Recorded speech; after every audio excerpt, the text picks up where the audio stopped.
Bueno, muy buenos días. Primero que nada, agradecer su presencia el día de hoy en esta sala y pues mencionarles que en realidad me siento muy orgullosa de poder ser partícipe de las actividades de esta alianza en favor de la lactancia materna y de todas las actividades que pueden y de todos los cambios que pueden llegar a tener realmente un impacto en cuanto a la alimentación en los primeros años de vida de nuestros pequeños. Y dando continuidad justamente al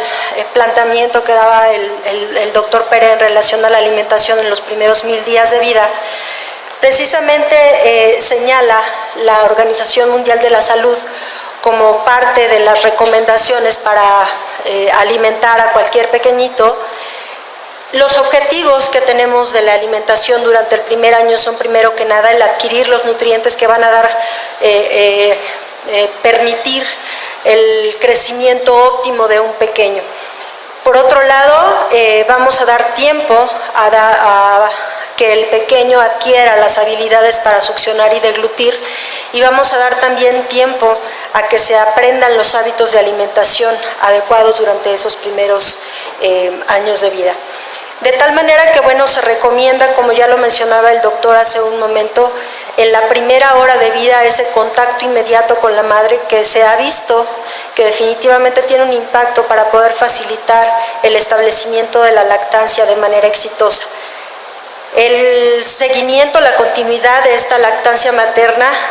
durante los primeros 6 meses de vida de manera exclusiva, y que a los 6 meses debemos de llevar a cabo la introducción de alimentos complementarios sólidos, seguros, y que debemos de llevarlo a cabo de manera simultánea con la continuidad de la lactancia materna. El iniciar la alimentación complementaria, la alimentación con sólidos, o el llevar a cabo de alguna manera la sustitución de la leche materna, no implica el que debamos suspenderla por completo en la alimentación del pequeño. De tal forma que, bueno, el concepto biológico justamente de la alimentación complementaria lo señala como un proceso que inicia precisamente cuando la lactancia materna ya no tiene la calidad suficiente en cuanto a cantidad de nutrientes que sea suficiente para cubrir los requerimientos nutrimentales de los lactantes, y por lo tanto se necesita de otro tipo de alimentos para continuar, además de la lactancia materna, ya dando otro tipo de aporte. La alimentación complementaria como intervención y como un momento clave en el desarrollo del pequeño, se ha visto que puede tener un efecto tan importante como se ha visto que tiene la lactancia materna. Es sin duda un momento fundamental en la vida del ser humano. Es un periodo de crecimiento rápido, es un periodo donde se van a dar, donde va a ser altamente susceptible a excesos y a deficiencias que pueden llegarse a presentar en este periodo, y que además, bueno, va a haber una serie de cambios muy interesantes a lo largo de estos primeros 6 meses, donde se va a dar prácticamente la introducción de todos los grupos de alimentos, en el cual vamos a tener una exposición continua a diferentes tipos de alimentos, a diferentes texturas, a diferentes sabores y experiencias de alimentación que van a permitir el conocimiento de todos los alimentos al pequeño, y que también van a generar en él la programación de las preferencias de alimentos, van a desarrollar de alguna manera o a programar de alguna forma también su apetito y cómo va a responder frente a la necesidad de alimento y las conductas de alimentación que debe tener. Sin embargo, la investigación en cuanto al impacto que puede tener la alimentación complementaria hasta este momento, aunque es limitada, se tienen resultados de este efecto que puede tener esta intervención. En realidad, la UNICEF hasta este momento ya lo ha determinado, que tiene un rol tan importante a nivel preventivo como lo es la lactancia materna, en cuanto al impacto que puede tener en la sobrevida del niño y en el crecimiento y desarrollo del mismo, como una intervención que, bueno, evidentemente se está dando en un momento muy temprano y muy oportuno, donde podemos realmente tener injerencia sobre los resultados. En el primer año de vida, como lo mencioné, tenemos 3 diferentes momentos. Los primeros 6 meses, donde vamos a tener básicamente y como fuente exclusiva de alimentación del pequeño, la leche, ya sea la leche materna, que es lo ideal y lo más recomendable, pero también podemos tener en determinado momento, cuando no sea susceptible el darse la lactancia materna, la utilización de una fórmula. El periodo transicional, donde se va a dar la introducción de alimentos preparados especialmente para el lactante, y el periodo final de ese año, donde básicamente se va a dar como un periodo de alimentación modificado, especial sí para el pequeño, pero básicamente van a ser alimentos que ya están disponibles para el resto de la familia, y donde básicamente estamos integrando al pequeño a lo que es la dieta de consumo familiar. Lo que pretendemos es básicamente integrar al pequeño a la alimentación que tenemos cualquier individuo a lo largo de la vida. Llegar a conformar una dieta que sea completa, es decir, que contenga todos los grupos de alimentos y todos los grupos de nutrientes en su constitución, que sea suficiente para cubrir los requerimientos nutricionales y los requerimientos energéticos, que sea armónica y equilibrada, es decir, que contenga de todos los grupos de alimentos en todas y cada una de las comidas, que sea adecuada dependiendo de las características individuales de cada persona, y que además sea bacteriológicamente segura, es decir, que sea libre de algún agente que pueda causar daño al pequeño. ¿Y qué podemos considerar que pueda ser una dieta correcta? Pues aquella dieta, aquella alimentación que estamos dando al pequeño y que contenga pues básicamente todos los grupos de alimentos. En los primeros 6 meses hablamos básicamente que la leche materna tiene todas las características, todos los nutrientes necesarios para aportar lo que requiere el chiquito para lograr su desarrollo. Sin embargo, en los siguientes meses será importante el poder considerar que todos y cada uno de estos alimentos, de estos grupos de alimentos, son importantes para lograr el desarrollo de los niños, y que vamos a ir introduciendo uno a uno en cuanto a las oportunidades que se vayan teniendo en la interacción con el pequeño. Tanto los productos lácteos, los alimentos que proveen energía como los cereales, las fuentes de origen animal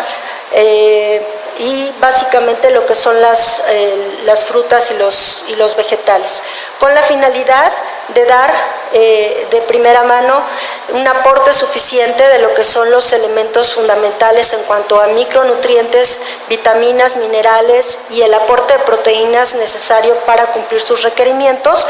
Es importante, y se ha visto, antes teníamos finalmente un orden para iniciar los alimentos. Hoy día sabemos que lo más importante es lograr introducir los alimentos que nos den un aporte adecuado en cuanto al hierro,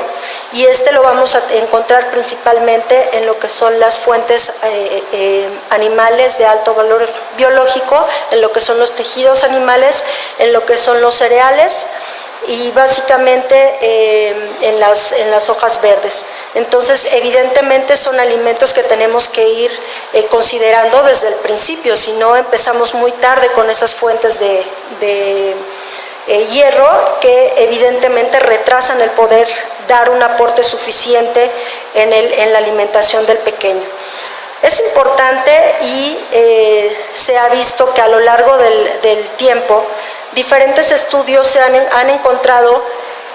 que, a pesar de las recomendaciones y de toda la información que existe alrededor de cómo se debe implementar la alimentación complementaria, existen una gran cantidad de prácticas inadecuadas o de deficiencias que podemos encontrar en cuanto a la alimentación del pequeño. de tal manera que se puede observar que hay introducción temprana de alimentos como lo es la leche de vaca, o de alimentos con consistencia inapropiada o de baja densidad calórica, de baja biodisponibilidad de nutrientes, con un aporte insuficiente de frutas y verduras, o con contaminación durante su presentación, su preparación o almacenamiento.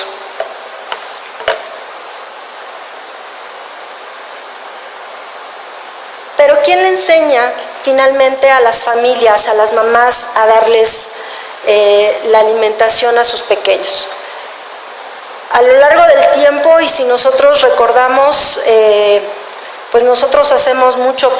por dar esas recomendaciones, pero a veces caemos en tantas contradicciones que la mamá termina finalmente por decidir por sí misma cómo va a iniciar la alimentación de su pequeño. Al final se vuelve una discusión todo el tiempo entre si empezamos a los 4, a los 6 con carnes, con frutas, con verduras o con el alimento que deba ser, y la madre termina iniciando por su propio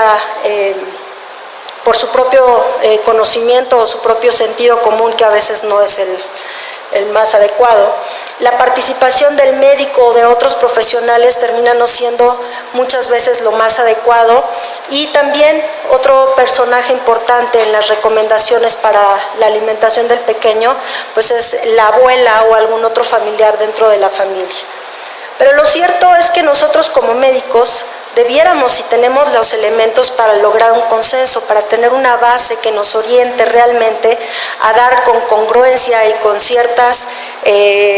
márgenes lógicos las recomendaciones de alimentación a las familias. Tenemos una gran cantidad de información que a veces no sabemos realmente cómo debemos de aplicar con las familias. Y tenemos también normatividad a nivel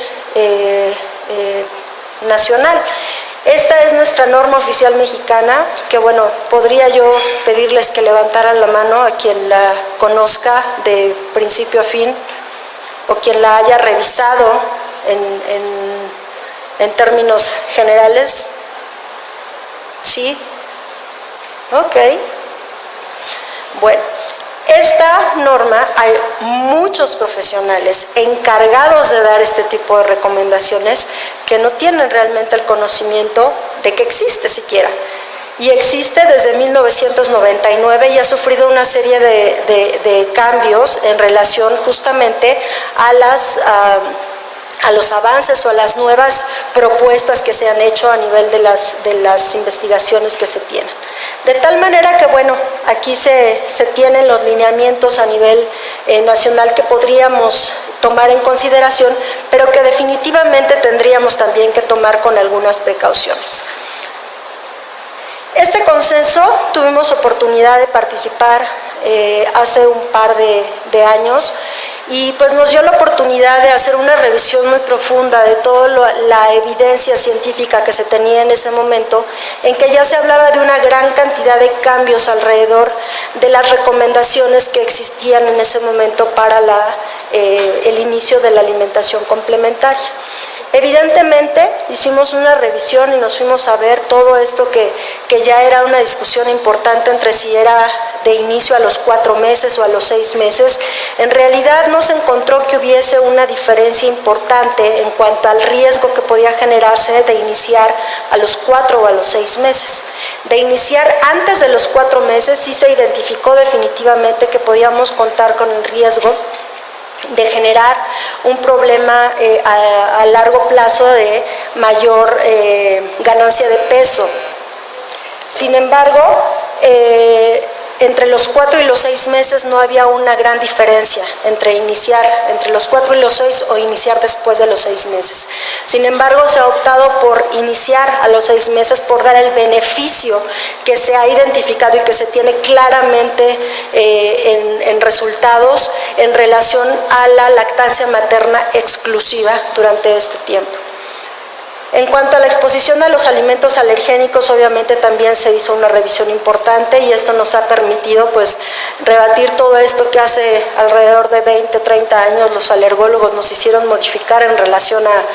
retrasar el inicio de algunos alimentos que podían generar alguna respuesta alérgica, y que bueno, se ha visto que tenemos una riesgo de sensibilización y de enfermedad alérgica igual o menor como consecuencia de la aparición de tolerancia inmunológica cuando los iniciamos después de los 4 meses, es decir, o sea, no tenemos realmente un riesgo mayor de tener enfermedades alérgicas por el hecho de retrasarlos hasta el año de edad. Tenemos un beneficio incluso si los iniciamos antes porque promovemos esto de la tolerancia alérgica. Igualmente, cuando hablamos de un niño que es alimentado al seno materno, estamos hablando de la protección que puede generarle a este chiquito el estar recibiendo inmunoglobulina A o interleucina 10 o factores de crecimiento o antígenos que se encuentran de por sí en la leche materna, y que evidentemente, bueno, todos estos factores van a favorecer el hecho de que ese pequeño, a pesar de estar expuesto a esos alergenos, no desarrolle ninguna respuesta.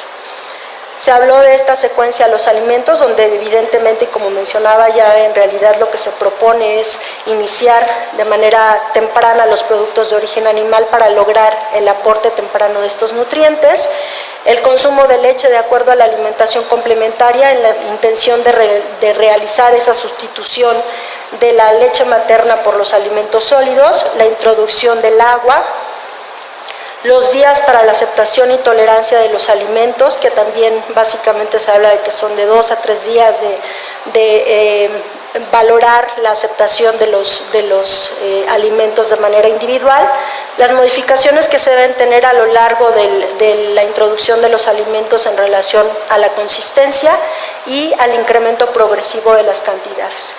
Y podríamos, de hecho, hablar bastante en relación a lo que es la conformación de la dieta como tal, en cuanto a los componentes de tipo calórico y demás. Sin embargo, todo esto evidentemente ya lo tenemos descrito y es muy importante el hecho de que estemos al tanto de todo esto. Todo lo que corresponde a los alimentos que antes se tenían pensado que debíamos evitar, como lo mencionaba, como son los alergénicos, y que ahorita ya vimos que en realidad son adecuados y que no hay necesidad de limitar en cuanto a su introducción, o aquellos alimentos que no se evitan porque se pensaba que eran inadecuados,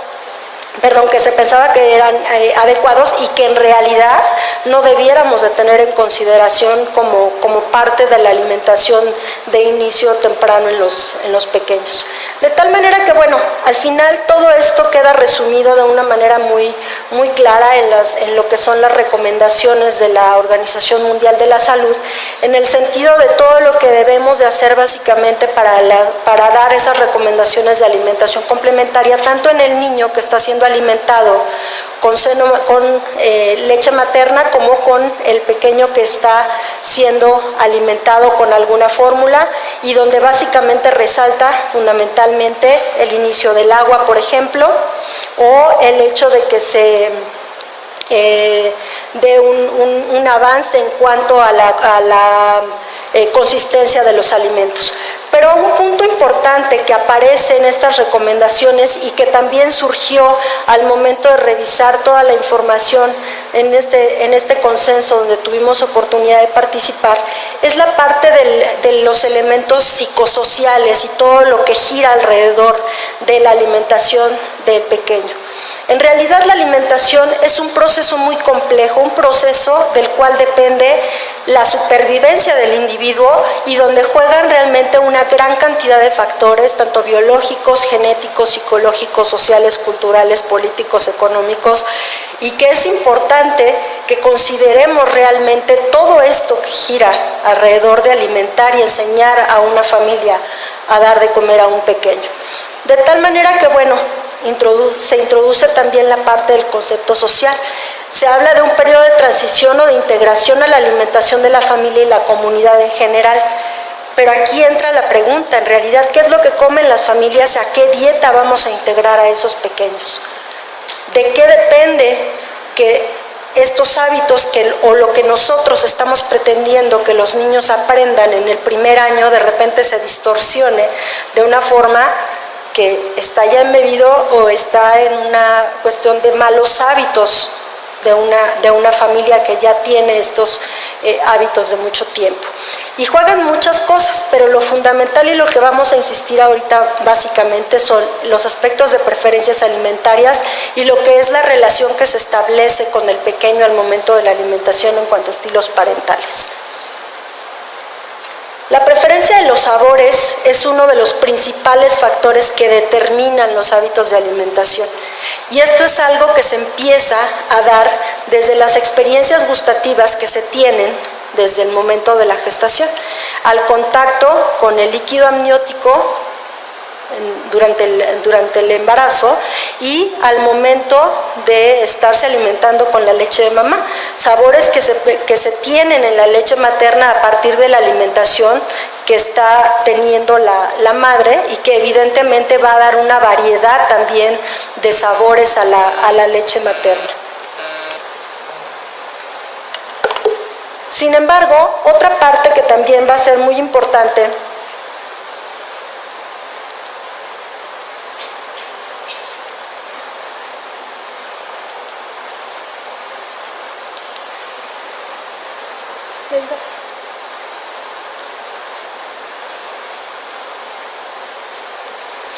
Bueno, si alguien me puede ayudar, por favor. Sin embargo, otro factor que también va a ser muy importante va a ser precisamente la continuidad en la exposición a estos sabores. Y esto se va a ir dando precisamente a lo largo de lo que es la alimentación complementaria y la exposición a los múltiples sabores que le vamos a ir presentando al pequeño durante este periodo, donde va a haber una gran exposición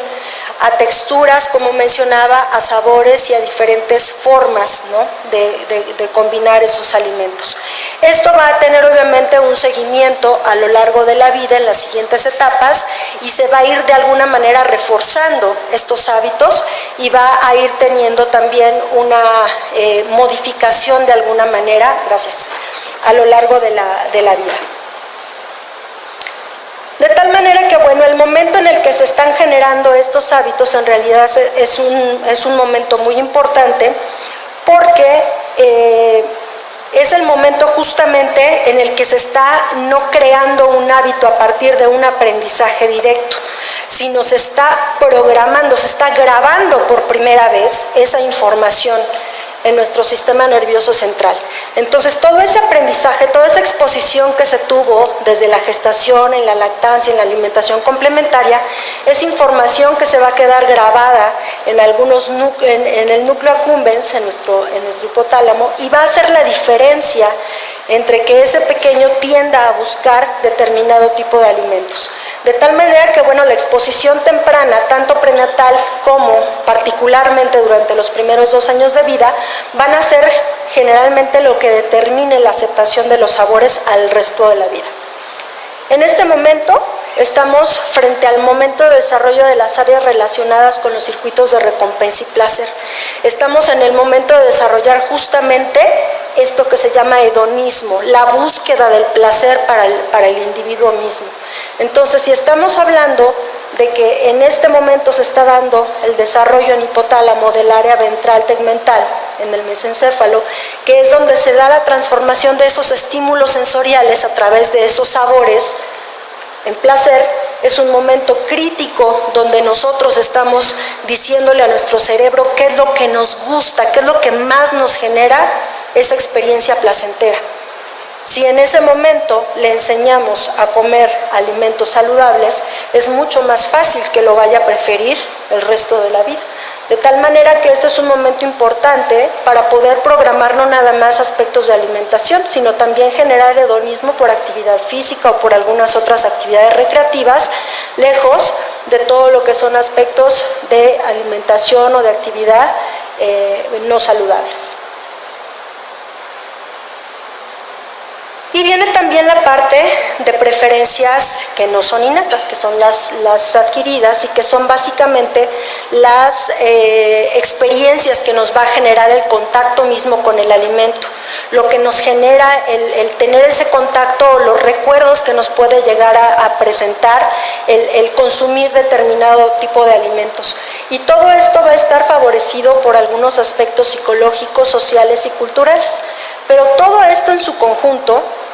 va a dar como resultado nuestras preferencias. Y lo que se grabe en etapas tempranas está visto que va a persistir en la edad adulta, de tal manera que si vamos a ver que estas tienen un efecto a largo plazo, el mejor momento para programarlas es justamente en la infancia y en la adolescencia. Para cubrir los requerimientos de todo tipo de nutrientes, nosotros en todo caso debemos de probar todo tipo de sabores. Sabemos que existen 5 tipos de sabores específicamente, pero nuestras tendencias naturales son a buscar específicamente el sabor dulce y el sabor salado.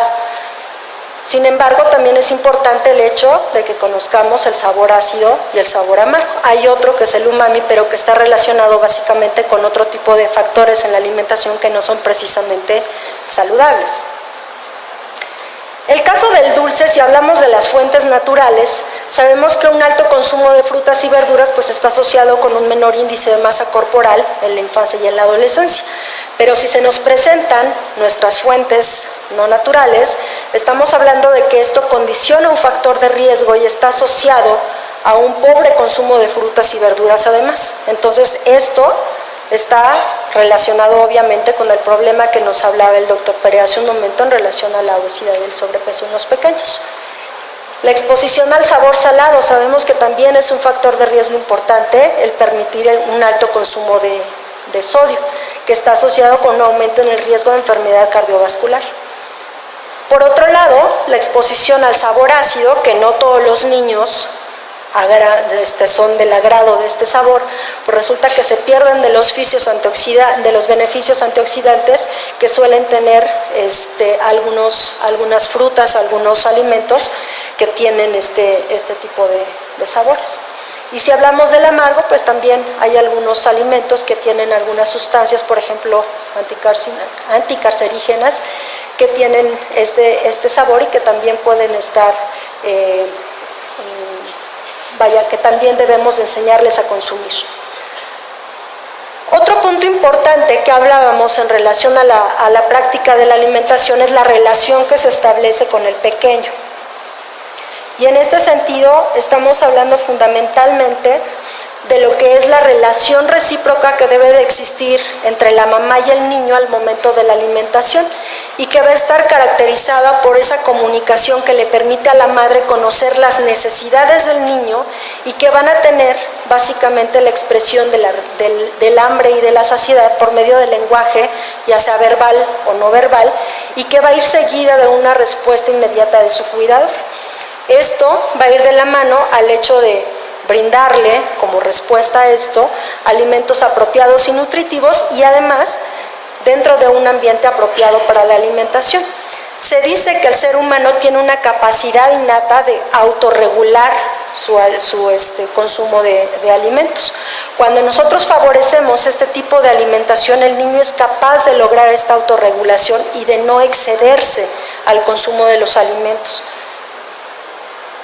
Es decir, en esta relación que estamos asentando con el pequeño, nosotros como cuidadores estamos diciéndole al niño cuándo va a comer, cómo va a comer, qué va a comer, pero quien determina cuánto come es el niño. Frente a esa capacidad de autorregular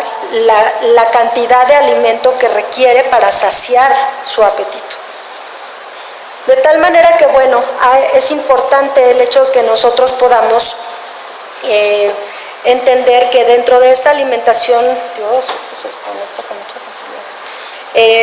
dentro de esta alimentación responsiva, tenemos el momento donde se da una comunicación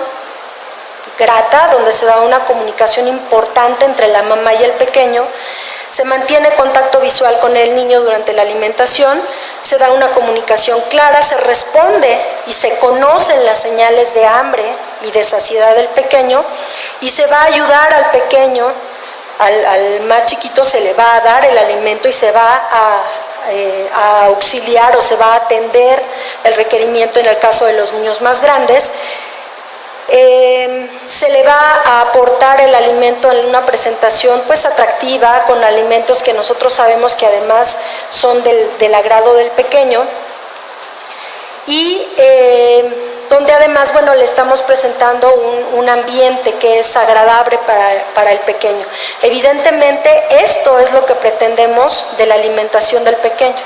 que sea de ida y vuelta el estímulo, ¿no?, durante la alimentación. Sin embargo, este establecimiento de la alimentación responsiva o no responsiva tiene mucho que ver con los estilos de crianza y los controles conductuales de la ingesta. Los estilos de crianza se señala que son el conjunto de conductas que se van a tener con propósito de lograr la supervivencia y el máximo desarrollo, ofreciendo un entorno seguro y la autonomía al chiquito. En estos obviamente van a caber todas las conductas que van encaminadas a lograr la educación del niño, la socialización y también las medidas de control que nosotros ejercemos sobre el pequeño. Estas no solo van a depender únicamente de factores individuales, sino que también van a tener una importante influencia sociocultural. En esta va a haber una asociación entre lo que es el estímulo parental para que el niño se alimente, y aquí la idea es que el niño obviamente se esté recibiendo los nutrientes que requiere para lograr una salud y un peso saludable. Sin embargo, estos estilos de crianza pueden tener un impacto positivo o negativo. En aquellos casos donde hay estilos rígidos, donde las prácticas de alimentación están caracterizadas fundamentalmente por mucha presión a la hora de comer, a la larga el rechazo de los alimentos es interpretado como al niño no le gusta la comida, y la tendencia al final es el ofrecer únicamente determinado grupo de alimentos. Se hacen niños muy selectivos, son niños que tienden a presentar a la larga muchos problemas en su alimentación. El otro estilo que puede ser problemático es la alimentación no involucrada o el estilo de crianza permisivo, donde hay una mayor respuesta frente a las señales de hambre que a las de saciedad. Es decir, se le da al niño rienda suelta a lo que quiera, frente a una exposición abundante de alimentos. Ahí en algún momento se tiende a tener una ingesta mayor de lo que realmente necesita y a tener una ganancia de peso y deficiencias nutricionales en etapas subsecuentes. Sin embargo, bueno, se ha encontrado que los estilos de crianza y los controles conductuales de la ingesta tienen que ver muchísimo con lo que es el nivel socioeconómico y la educación de la madre. De tal manera que se ha visto que a un mayor nivel educativo hay una mejor percepción del desarrollo del niño, menores conflictos en la relación con el pequeño y con ello menos prácticas punitivas, coercitivas o negligentes. Es decir, si se ha visto que hay un impacto que favorece el hecho de que una mamá tenga un mayor nivel educativo o mayores ingresos en las conductas de alimentación, y que a menores ingresos, nivel educativo y donde hay ambientes violentos, se tiene un ambiente de mayor vulnerabilidad, falta de cuidados responsivos y atenciones a las necesidades del niño. Es decir, en estos ambientes tiende a no darse todos estos elementos que favorecen el hecho de que el niño aprenda a comer de una manera adecuada.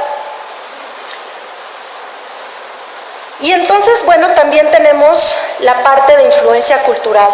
donde evidentemente va a haber una cuestión de patrones regionales y de disponibilidad de alimentos muy importante. Aquí es importante señalar, este cuadro ya es viejito, es de una encuesta y de unos resultados que se generaron en 1998, pero al final esta encuesta no ha variado en sus resultados. Esto es el listado de los alimentos en los que gastan las familias en México y que básicamente se centra en alimentos de alto contenido energético. Entonces, esto es lo que fundamentalmente tenemos como exposición en nuestras familias. Pero si nosotros en realidad cuando les enseñamos cómo alimentar a los pequeños, no les damos un concepto claro de lo que son cada uno de los grupos de alimentos y de lo que estamos hablando, no nos vamos a entender mucho. Cuando nosotros a lo mejor estamos hablando de leche, las mamás están pensando que es lo mismo darle leche blanca que darle leche de diferentes colores. El 40.4% de los escolares en nuestro país consume bebidas lácteas endulzadas y el 50%, más del 50% en la Ciudad de México. El concepto de los cereales también es un concepto muy importante, porque resulta que en el mejor de los casos van a pensar, por supuesto, en las alternativas que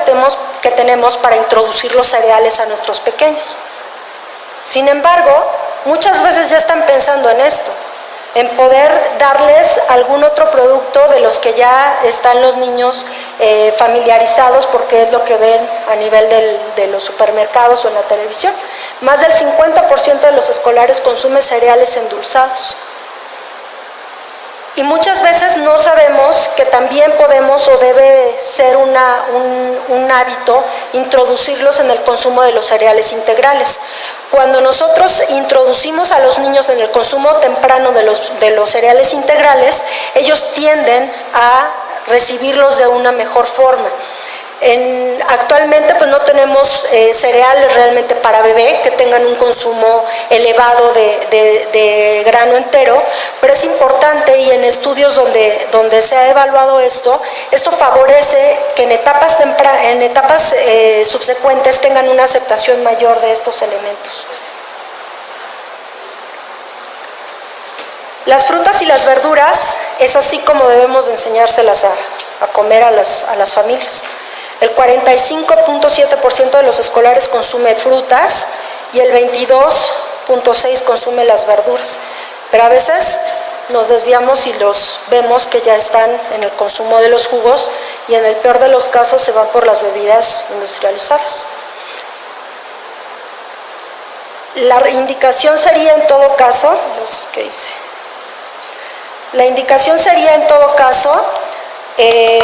hacer la recomendación del consumo de bebidas del consumo de los alimentos en una forma lo más natural posible. A la hora de beber es importante el hecho de que nosotros promovamos el consumo del agua. El consumo del agua es algo que sí está difundido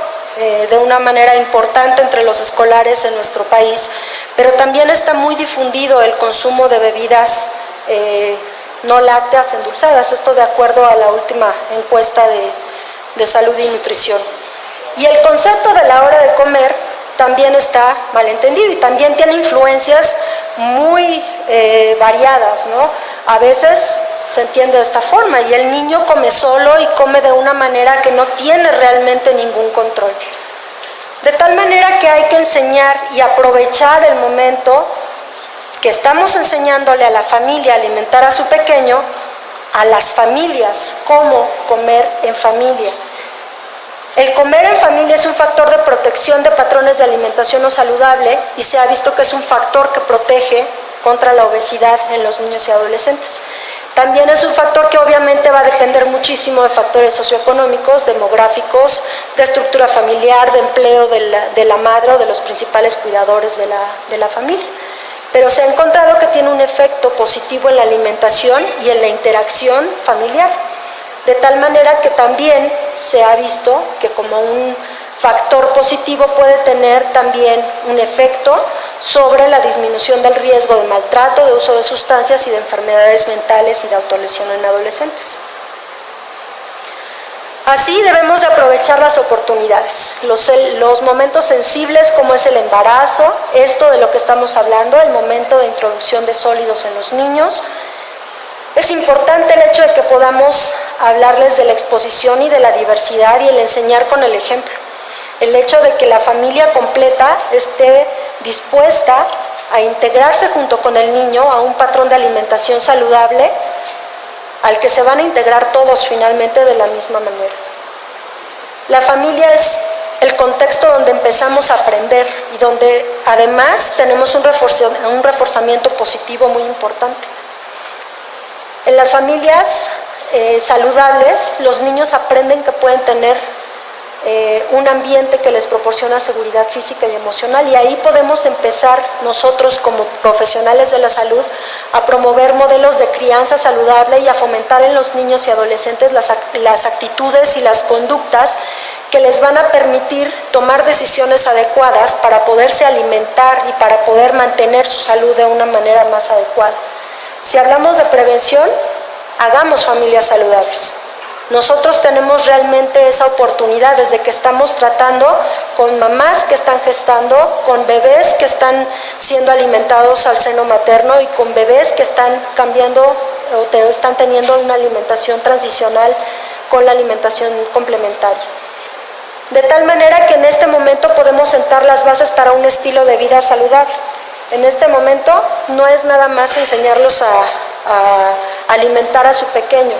es enseñar que hay otros hábitos que también debemos de atender. La alimentación más la actividad física, hábitos de descanso, de higiene o de acciones preventivas también van a ser parte de lo que constituya ese estilo de vida saludable que va a permanecer a lo largo del tiempo. De tal manera que, bueno, retomo esto que mencionaba de la trascendencia del concepto. Si hablamos de que la lactancia materna y la alimentación complementaria, como la intervención preventiva de mayor impacto en la sobrevida, el crecimiento y desarrollo, pues hay que aplicarlo, hay que reforzar todas nuestras acciones en el sentido de que se dé este momento de una manera que pueda tener un impacto no nada más para el pequeño, sino también para el resto de la familia. Una alimentación complementaria exitosa es fundamental para prevenir los estados de malnutrición y hay muchos estudios que lo señalan. Las fallas en el crecimiento son muy evidentes en los primeros años de vida, pero son mucho más evidentes en los primeros 6 y 12 meses, donde podemos encontrar que se dé una sustitución de la leche materna por un alimento que es de baja densidad y que puede ser no el más adecuado. Y si le sumamos que hay sitios donde además tienen problemas con enfermedades y con exposición a infecciones, evidentemente tiene un impacto mayor. Esto lo señalo porque finalmente ahí lo que vemos es el efecto de las prácticas de alimentación y el efecto inmediato sobre lo que es el crecimiento y el desarrollo de los pequeños. ¿Cómo podemos incidir en estas prácticas de alimentación y en la dieta, en la calidad, en la cantidad, para tener un efecto adecuado en este sentido? Es importante y es difícil a veces medir el efecto de estas intervenciones a largo plazo, porque a veces se diluye el efecto entre tantos factores que tienen que ver.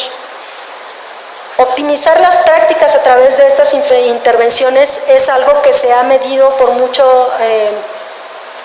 tiempo y en de diferentes maneras, con la intención obviamente de promover acciones a nivel poblacional que puedan tener un efecto mayor en cuanto al beneficio que puede ejercer el hecho de apoyar la alimentación complementaria. La consejería y el soporte de un adecuado inicio de alimentación con sólidos por todo el personal de salud, no nada más los médicos, ni los generales, ni los pediatras, sino también enfermeras, trabajadoras sociales, psicólogas o bionutriólogas. Es importante el hecho de que todos apoyemos estas estrategias, dando continuidad a toda esa labor tan importante que se hace alrededor del reforzamiento de la lactancia materna. Maximizar la utilización de los productos locales, tampoco tenemos por qué utilizar o irnos con tendencias sofisticadas con alimentos que ni siquiera están a nuestro alcance, tratando de optimizar la alimentación del pequeño, cuando tenemos productos que podemos tener a nuestro alcance y que sea más fácil de adquirir y que sea pues más accesible para las familias. También es importante considerar la utilización de productos fortificados. La suplementación con micronutrientes y con estos productos fortificados es algo que se tiene al alcance en muchas de las estrategias a nivel gubernamental, en el sentido de que se han tomado algunas medidas para poder reforzar ese inicio de la alimentación, para poder aportar de manera adecuada nutrientes tan elementales como el hierro, la vitamina D, la vitamina A o el zinc, que son las carencias nutricionales más importantes que podemos ver en los pequeños en el momento de inicio de la alimentación complementaria. O también suplementos a base de lípidos, que no es algo que veamos de manera común en nuestro país. Para concluir, podemos decir que la gestación y los primeros años de vida son momentos que podemos utilizar, que debemos utilizar como ventanas de oportunidad para la prevención. Que la preparación de la madre para la lactancia en condiciones óptimas de nutrición se debe de dar, que es una obligación del profesional de la salud, pero que también se debe iniciar el entrenamiento para lo que es la alimentación que vendrá después de la lactancia materna o en continuidad a esta. La educación a los padres sobre estilos de crianza y estilos de vida saludables, la selección de una dieta balanceada, variada, moderada, el hecho de ponerlos en una disposición a modificar sus hábitos a bien de su pequeño y de toda la familia, es algo que también debemos de trabajar. Vigilar el crecimiento e identificar de manera oportuna las desviaciones y evidentemente entender que es también una tarea que involucra a todos los sectores, que involucra a nosotros como profesionales de la salud, que involucra, como decía, al sector educativo, que involucra a las industrias, que involucra al gobierno con las estrategias que se plantean.